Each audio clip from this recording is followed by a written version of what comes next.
বিষয়টি খুবই গুরুত্বপূর্ণ। অবশ্যই বেশি বেশি শেয়ার করবেন এবং শেয়ার করে ঘুমন্ত জাতি যারা আছে তাদেরকে সজাগ করবেন। এটা বর্তমানে এই টপিকের উপর আলোচনা করা এবং শেয়ার করা এটা সময়ের দাবি। পরনে সেলোয়ার, নিচে তলোয়ার, এটাই হচ্ছে ট্রান্সজেন্ডার। আপনারা কেন বুঝতেছেন না যে ট্রান্সজেন্ডার এবং হিজড়া দুটো এক জিনিস নয়? হিজড়াই হচ্ছে একটা শ্রেণী আর ট্রান্সজেন্ডারই হচ্ছে আরেকটা শ্রেণী। হিজড়া হচ্ছে যারা জন্মগত তাদের পোশাক আশাক এবং চাল চলন এবং ভিতরগত ফিজিক্যালি অনেক কিছুই তার জন্মগত। কিন্তু ট্রান্সজেন্ডার হচ্ছে যে, এমন কথার কথা আমি আমাকে দিয়ে বোঝাচ্ছি যে আমি একজন পুরুষ কিন্তু আমার মনে বাস করে একজন মেয়ে। এটা হচ্ছে মেন্টাল প্রবলেম। এটা মেন্টাল প্রবলেম।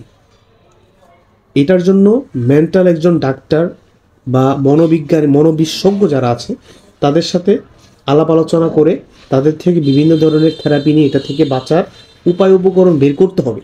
হ্যাঁ, এটা সমাজে এভাবে ছড়িয়ে দিলে, এইটা যদি সমাজে ছড়িয়ে যদি কেউ দেয় এই মন মানসিকতা, যে আপনারা জানেন যে বর্তমান শরীফার যে বিষয়টা ভাইরাল হচ্ছে, আমাদের বাংলাদেশ কারিকুলামের 7ম শ্রেণীর বই, বাংলা বই, শরীফার যে ইস্যুটা একদম পরিপূর্ণ পরিকল্পিত বাংলাদেশের শিক্ষা ব্যবস্থাকে ডাউন করার জন্য, বাংলাদেশের যে আগামী প্রজন্ম ভবিষ্যৎ আছে তাদেরকে তাদের মননে এবং মনে প্রাণে ঢুকিয়ে দেওয়ার জন্য, এই ট্রান্সজেন্ডার এই বিষয়টা ঢুকিয়ে দেওয়ার জন্য এটা হচ্ছে বড় একটা পরিকল্পনা।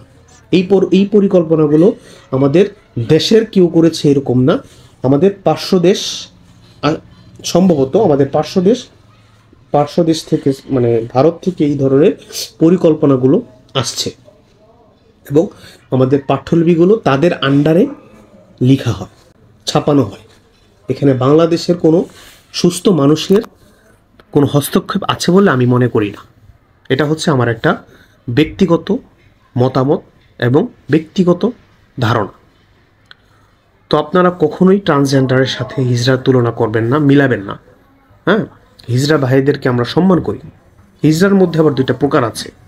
হ্যাঁ, জন্মগত তারা কিছু হিজড়া আছে যে পুরুষের স্বভাব নিয়ে তারা আছে, আর জন্মগত আবার কিছু হিজড়া আছে তারা মহিলাগত, মানে তাদের পুরাপুরি আচরণই মহিলাদের, সব কিছু, খালি শুধু তাদের কিছু কিছু বিষয়ে চেঞ্জ। আর ট্রান্সজেন্ডার তো পুরোই ছেলে, কিন্তু সে মনে মনে ভাবে, হ্যাঁ, মনে ভাবে সে মেয়ে।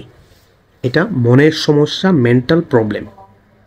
তো এই জিনিসটা অবশ্যই সরকার এবং সরকার সংশ্লিষ্ট যারা আছে তাদের এই বিষয়গুলো অবশ্যই এর যে নিরসনের পদ্ধতিগুলো আছে এগুলো বের করতে হবে। ট্রান্সজেন্ডারের লাইসেন্স আবার দিয়ে দিলে কিন্তু বড় একটা ফেতনা হয়ে যাবে। ইন্ডিয়াতে ট্রান্সজেন্ডারের লাইসেন্স আছে, তাদের অনুমোদন আছে, সেটা যদি বাংলাদেশে কার্যকর হয়ে যায় অনেক বড় একটা ফেতনা হয়ে যাবে।